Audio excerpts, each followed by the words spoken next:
¿Cómo están? Muy buenas noches. Aquí estamos para compartir otra emisión de Minuto Final por C5N en una jornada caliente que tuvo, por cierto, como plato fuerte la presentación de Cristina Fernández de Kirchner.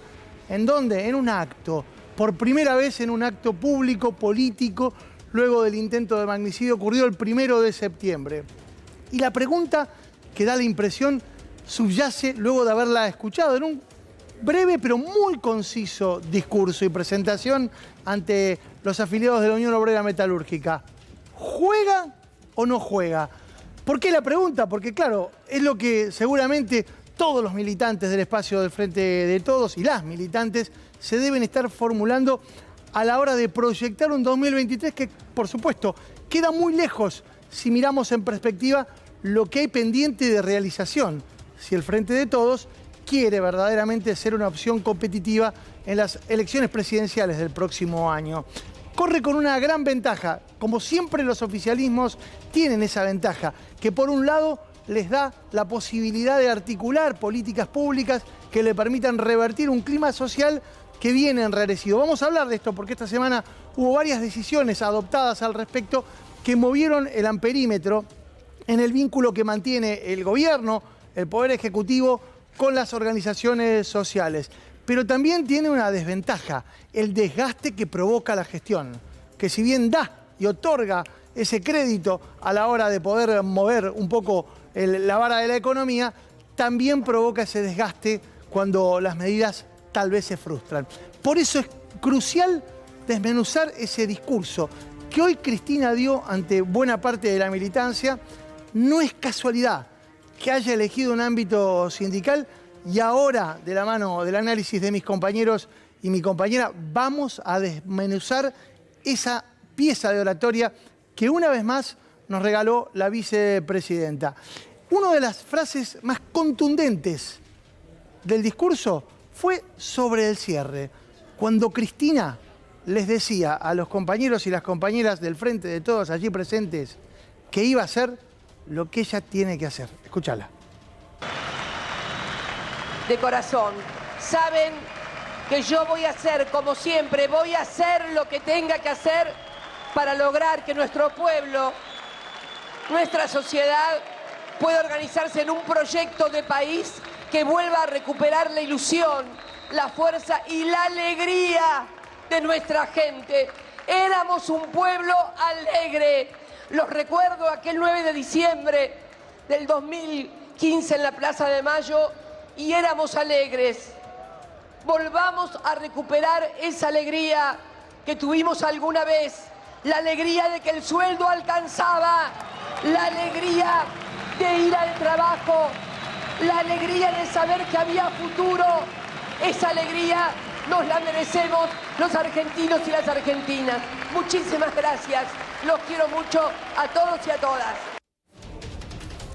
¿Y qué es? Voy a hacer lo que tengo que hacer. ¿Qué interpretan ustedes? Que la escucharon seguramente con mucha atención a través de la pantalla de C5N. Buenas noches, Pablo Ibáñez, ¿cómo le va? ¿Qué cuenta? Muy bien. Con mucho para analizar de lo de Cristina, la aparición de Cristina después del atentado, siempre dejando mensajes, siempre, a mí me gusta decirlo, jugando un poco con lo críptico, jugando un poco con el mensaje, diciendo cosas que muchas veces esperan, aunque no sean de todo terminantes. La primera lectura que uno hace, voy a hacer lo que tengo que hacer. Hay una especie de clamor muy intenso dentro de sectores del Frente de Todos para que sea candidata y uno podría entender que es una respuesta a esos sectores diciéndole voy a hacer lo que ustedes me pidan. Me parece que la pregunta vale y la respuesta de ninguna manera es lineal. ¿Por qué? Porque falta mucho tiempo, porque lo que hoy sirve puede ser que dentro de un tiempo no exista y porque además, en esto me parece que es un poco más sutil, lo que está ocurriendo en el Frente de Todos es que todavía no se dio una conversación interna. Hoy un funcionario me decía, no tenemos ningún tipo de planificación estratégica, no sabemos hacia dónde vamos. Yo creo que el discurso hoy de Cristina sienta un precedente para decir, vamos a definir cómo vamos y yo puedo ser o voy a ser alguien que juegue en ese proceso. Marusic, ¿cómo le va? Buenas noches. ¿Qué cuenta? Buenas noches. Bien, muy bien. La verdad que también, muchas definiciones las que ha dejado Cristina Fernández de Kirchner, que además siempre lo mismo, ¿no? Contra todos los pronósticos, porque mientras muchos estábamos especulando qué le va a decir Alberto Fernández, qué va a responder Alberto Fernández, que en un rato va a estar hablando en la Feria Nacional y Popular de la provincia de Santa Fe, en realidad Cristina Fernández de Kirchner saltó por arriba de toda esa suerte de especulaciones que podía haber en torno a su discurso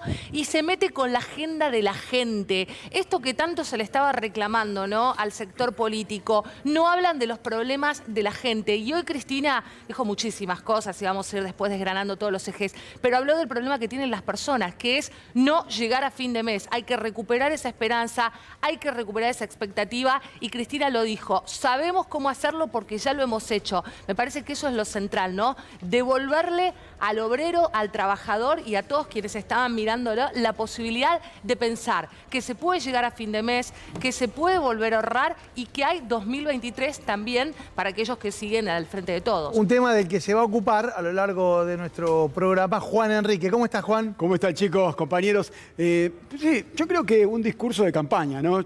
Vimos un discurso de campaña, muchos temas económicos y habló del salario, como dice Paula. Y cuando uno habla del salario, que lo vamos seguramente a extender en un ratito, hablamos de inflación. Lo que erosionó el salario es esa herramienta de puja distributiva que es la inflación. Y ¿sabés qué? Hizo referencia a haré lo que tenga que hacer y recordó los momentos felices del año 2015. Y hay que decirlo, ¿no? Yo creo que si algo tiene que ver del 2015 a lo que pasó ahora el 2022, tiene que ver con que Mauricio Macri, el otro día Melconian lo hizo sentir a Mauricio Macri como una persona importante. Dijo, sí, me dieron la guita para ser reelecto. Mauricio, no te dieron la guita para ser reelecto. Pusieron la guita acá para someter a la República Argentina, para someter a todos los trabajadores. Y eso es lo que siento que reflejó la vicepresidenta en el discurso de hoy. A ver, uno de los temas que seguramente más sensibilizó a los que estaban allí es cuando ella formula una pregunta indirecta, porque se refiere a la hipótesis de qué hubiera pasado si finalmente Sabac Montiel, al accionar aquel gatillo, hubiese esa bala salido. ¿Qué hubiese pasado si gatillaban? Se preguntaba Cristina. Escúchala. Créanme que en estos 2 meses y 3 días, lo que no podía sacarme de la cabeza, ni aún hoy, es qué hubiera pasado si hubiera gatillado esa imagen para mis hijos y mis nietos, ¿no? Yo pienso, bueno, como todos, cuando nos pasa algo, lo que primero pensamos es en nuestros hijos, en los seres queridos, ¿no? Pero la verdad que después de eso que pasó y de estos meses de reflexión y de información también, creo que algunas cosas positivas de un hecho tan horrible, tan espantoso, podemos obtener. Fuerte, ¿no? Porque la volvés a ver a Cristina en ese tono que tal vez recordamos en aquel acto público, pero muy chico, en el que ella convocó a los religiosos y a las religiosas, el primer acto en el que ella aparece públicamente en aquel despacho del Senado de la Nación, aquella sala del Senado de la Nación. Y ese registro es el que seguramente deja en una persona, como Cristina en este caso, lo que vivió esta mujer. Y tal vez esto marque, lo decíamos, ¿te acordás, Pablo, hace un par de semanas? Tal vez esto haya marcado una diferenciación en el estilo que Cristina adopte, y esto no habla de que haya bajado los decibeles ni subido los decibeles. Tal vez este impacto no haya sido en vano u ocioso en el temperamento de Cristina. ¿Cómo lo ves? Sí, seguramente también, si vos te guías por lo que ocurrió en el discurso de hoy, su convocatoria, que tampoco es nueva, pero que fue con un énfasis distinto, y en el contexto de su desconfianza con la justicia, es la idea del acuerdo democrático. Se habló mucho con el atentado, lo compartimos todos, esta idea de que el atentado, sobre todo, no solo el atentado, sino reacciones o falta de reacciones posteriores, pusieron en duda esto del acuerdo democrático de los años 80. Cristina está diciendo, pasó esto. Hay un dato yo creo que es dramático y todos ustedes lo pueden observar, mirar. No solo es que pasado un tiempo la actuación de la justicia no hizo o no tuvo la profundidad necesaria, sino que tampoco se produjo algo que en aquel momento todos pensábamos que iba a ser un quiebre, que este episodio, a partir del episodio del atentado a Cristina, todo iba a ser distinto, la política va a ser distinta, los medios iban a ser distintos, la economía o el sistema de poder. Pasaron 2 meses, hoy estaba viendo, posiblemente sea un dato ocioso, pero estaba viendo una consultora que mide la conversación en redes y decía que en septiembre, por día, sobre el atentado en promedio había más de 6.000 opiniones, menciones sobre el atentado a Cristina. En el mes de octubre solo hubo 300 por día en promedio. Es decir, también sale de la conversación pública y es un hecho de una dimensión que uno a veces parece que no se logra precisar. Pero me parece que el mensaje de Cristina tiene que ver con eso, volver a instalar la idea de lo que pudo haber ocurrido en la Argentina. Y por eso lo reforzó y en su discurso estuvo presente en varios tramos. Escuchá lo que decía específicamente de lo que vivió durante ese momento, el del atentado contra su vida. Es mi primera salida.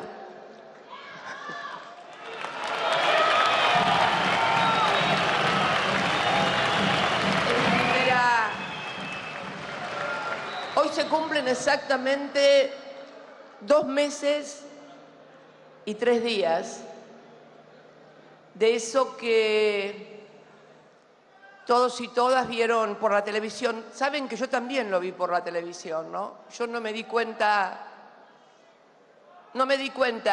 del arma que empuñaron y que pretendía en los hechos volarme la cabeza. No lo vi. Dicen los psiquiatras y los psicólogos que es mucho mejor porque dicen que el trauma que le queda a la gente que ha vivido episodios donde le martillan la cabeza es algo que no puede olvidarse y que lo acompaña durante el resto de su vida. Yo por suerte no lo vi. Es fuerte, ¿no? Yo honestamente vuelvo a verla, la vi hoy en vivo, la vuelvo a ver ahora. Recuerdo el momento en el que ella aparece a un par de semanas de ocurrido el hecho y no dejo de imaginar lo que pasa por su cuerpo y por su mente a la hora de recorrer nuevamente los momentos que le tocó vivir, ¿no? Sí, ahora vos fíjate una cosa, ¿no? Porque recién lo estaba señalando Pablo, ni la justicia estuvo a la altura de las circunstancias, al menos todavía no lo ha demostrado, no toma este hecho como un hecho aberrante, quizás el más dramático desde el regreso de la democracia a nuestro país, no ha estado a la altura de las circunstancias tampoco el sistema político, estamos asistiendo a escenas de suma virulencia, ¿no? Por caso la interna del PRO de esta semana y sin embargo, mirá esta Cristina Fernández de Kirchner, resiliente, parecido a lo que fue, si querés, la vuelta después del fallecimiento de Néstor Kirchner, tomando lo personal como político y diciendo, con esta locura hay que hacer algo. Es un gran registro ese, de la resiliencia, ¿no? Porque ¿sabés qué estaba pensando? Si cuando ocurre el atentado, había algo que derramaba de la gente que compartía el día a día con Cristina. Era decir, nadie sale igual de un episodio de esta naturaleza. Es imposible salir igual si te ocurrió esto. Si tuviste una pistola a 10 centímetros de la cabeza y zafaste. ¿Sí? Nadie sale igual. Ahora, me gusta ese planteo porque es que si uno lo piensa a la hora de tomar una decisión, Cristina, que entienda que tiene que ser candidata. Este episodio, ¿cómo funciona? Claro. Funciona como una responsabilidad adicional de que yo tengo que poner el cuerpo para ordenar esto. ¿O funciona de una manera que pueda inhibirte o que pueda de alguna manera generarte un temor? Es interesante también la reacción. Por lo pronto no se quedó en su casa cortando flores en el Calafate, ¿no? Digo, está acá diciendo esto tiene que parar. A mí me impresiona muchísimo y esta semana estuvimos trabajando tanto en Argenzuela como en el resto de los programas de C5N con el análisis de los grupos que están detrás, no solo del atentado, sino también de los grupos que han sido calificados como que incitaban a la violencia.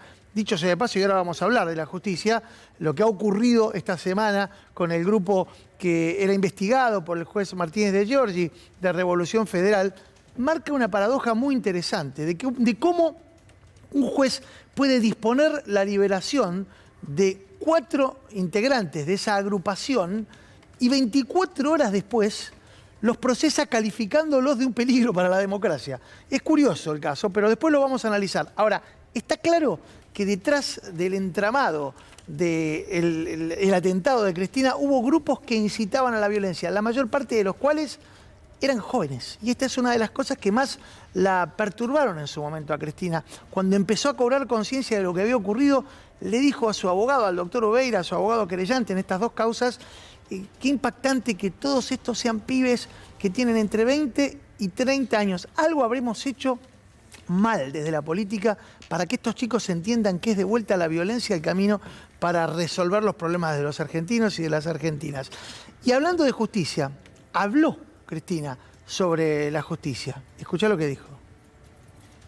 Así estamos en la República Argentina y una justicia que, ya estoy resignada, no va a investigar nada porque me quieren de acusada, pero no de víctima. Les sirvo de acusada, pero no de víctima a ese partido judicial. Así que son conclusiones que uno va sacando de estos 2 meses de reflexión.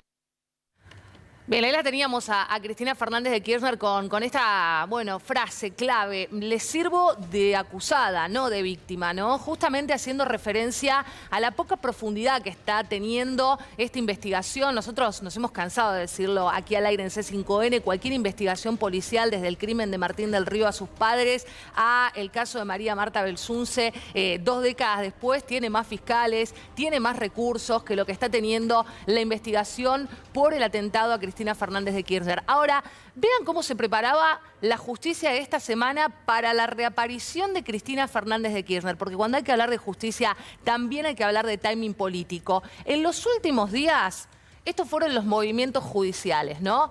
Por un lado, la Cámara Federal, que integran Lloren, Bertuzzi, Bruglia, excarceló a todos los integrantes de Revolución Federal, a los que hablaban en redes sociales como Twitter Space de un apartheid social, de hacer desaparecer al kirchnerismo, de que tenían que correr todos, de que los querían muertos o exiliados, que describían exactamente lo que después le pasó a Cristina Fernández de Kirchner y que además, hoy lo dijo Cristina, recibieron y están siendo investigados sumas de dudosas procedencias de los Caputo hermanos. Bueno, también en las últimas horas el juez federal Ercolini, en lo que es la causa Cuadernos, tuvo en sus manos, ustedes saben, una pericia que decía que el contenido de los cuadernos fue escrito, dictado por dictado y todo de corrido, y no desestimó absolutamente nada de eso. Y como si todo esto fuera poco, bueno, el procurador interino Eduardo Casal pidiéndole a la Corte Suprema de la nada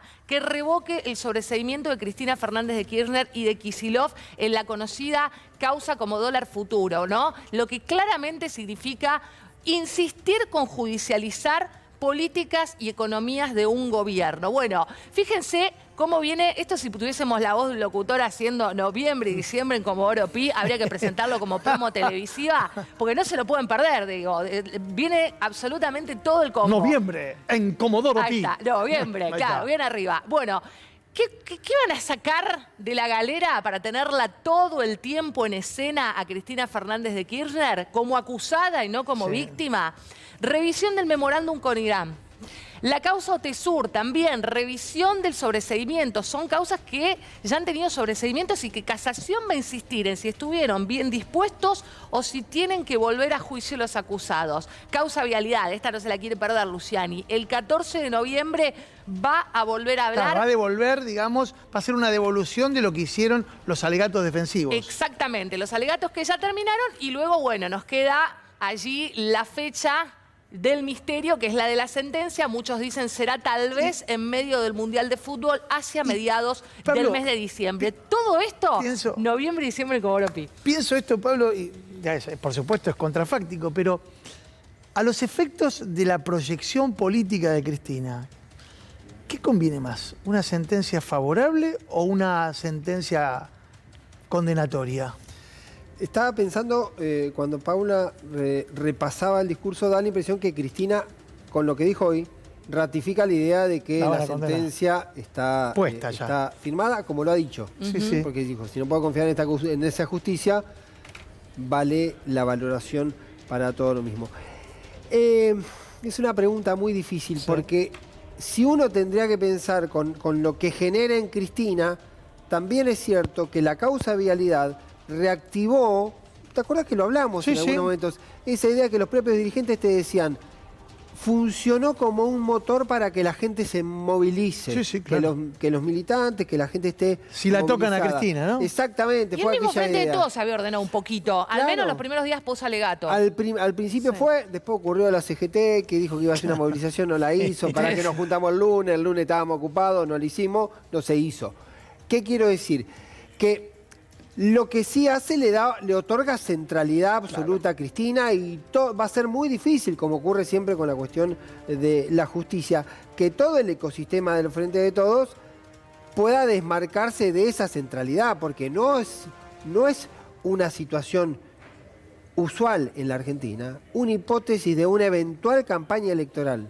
Cristina, si no es candidata, uno puede imaginar que Cristina candidata va a ser. Si no es a presidenta, será vicepresidenta. Si no es a vicepresidenta, será senadora y será, si no será diputada o algo. ¿Sí? En la boleta va a estar. En la boleta va a estar. Y lo que uno tiene que imaginar, que una sentencia condenatoria en noviembre nos va a llevar a una campaña con la dirigente de mayor volumen de la política argentina hoy, a una campaña con una sentencia sobre esa dirigente. Sí, claro. No es un hecho menor. Menor, claro que no. ¿Sí? No es un hecho menor y además no es un hecho, insisto, sobre el que se pueda extraer la política toda, porque va a ser un tema de campaña. Y claro. Porque también va a ser un tema de campaña para Juntos por el Cambio. Por eso después quiero vincular... Sí, pero es que me parece que ahí te estás dando en un punto que me parece clave. Si querés, vamos y después volvemos sobre el atentado.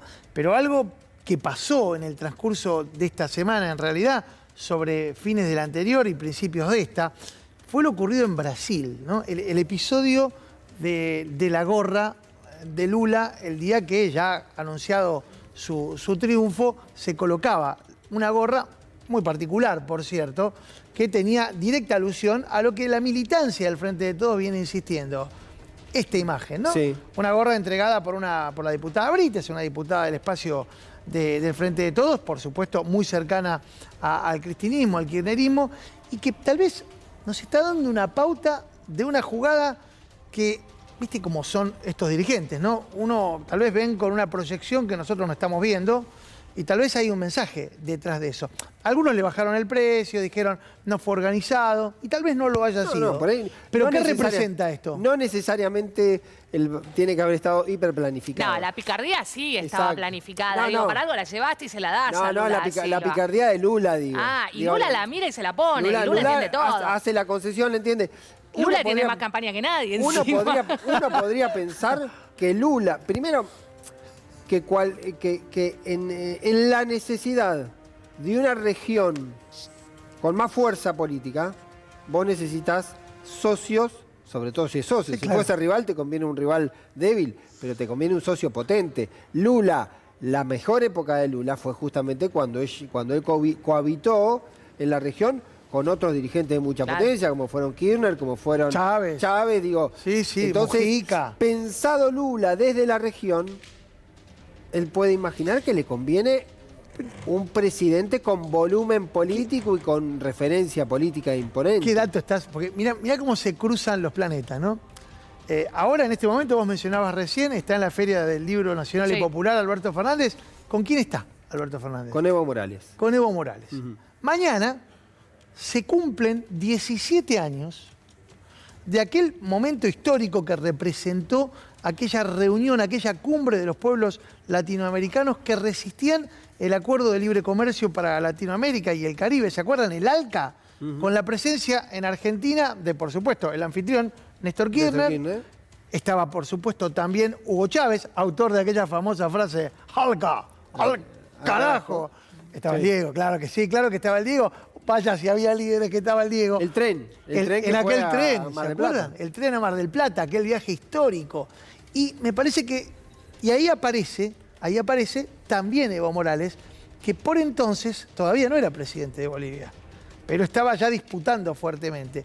Y mañana va a estar Evo Morales, me dijeron, en un acto que va a encabezar en el marco de una reunión del PJ de la provincia de Buenos Aires, Máximo Kirchner, ¿no? Sí, en Mar del Plata. En Mar del Plata. Reunión del PJ bonaerense, que es un congreso, con algunas definiciones muy técnicas, pero que indudablemente va a tener el contexto político. Y algo más. En 10 días, todavía una presencia está confirmada, otra presencia no. Ayer habló AMLO, el presidente Manuel López Obrador, el presidente Andrés Manuel de México, con Alberto Fernández, lo invitó a una reunión que va a haber el 24 de noviembre en México, donde van a estar los presidentes de el Pacífico, de Latinoamérica que dan al Pacífico, y lo invitó a Alberto Fernández, y la intención es que vaya también Lula da Silva. Claro. Hay un dato que estábamos peloteando fuera de aire con Pablo, que Cristina Fernández de Kirchner en un momento dice, cuando hace una reflexión del momento en el que toma la decisión de que sea Alberto quien encabezara la fórmula, dice, en ese momento, ¿qué vamos a hacer? Lula estaba preso, dice ella, Correa estaba exiliado, y empieza a dar ejemplos de lo que era, bueno, la fuerte presión, ¿no?, del lawfare aquí en América Latina. Pero ahora hay otro momento, el que se está viviendo en América Latina, y hay un Lula que es presidente electo y que se llevó consigo todos los votos. Digo, después dirán, son pocos, son muchos, ¿de qué manera los consiguió? Con demasiado centrismo. Bueno, no importa, pero digo, hay un Lula que ahora sí pudo ser candidato y que acaba de ganar elecciones. Y hay que ver si esto Cristina Fernández de Kirchner lo marca azarosamente o es parte de este metamensaje 2023. Me parece que las dos cosas tienen valor de vinculación, porque también era el reflujo hacia la derecha, centro-derecha, y el proceso pendular que se está dando ahora, claro, que se dio con Boric en Chile, que se dio con Petro. Digo, también hay una referencia de que se va a gobernar, insisto, más allá de que muchos dicen son gobiernos o presidentes que son de centro-izquierda, pero que a veces tienen un manual de centro, muy de centro. Lo cierto que se está dando una referencia, la región está eligiendo otro tipo de presidentes, y en ese mismo contexto está lo de Lula. En un ratito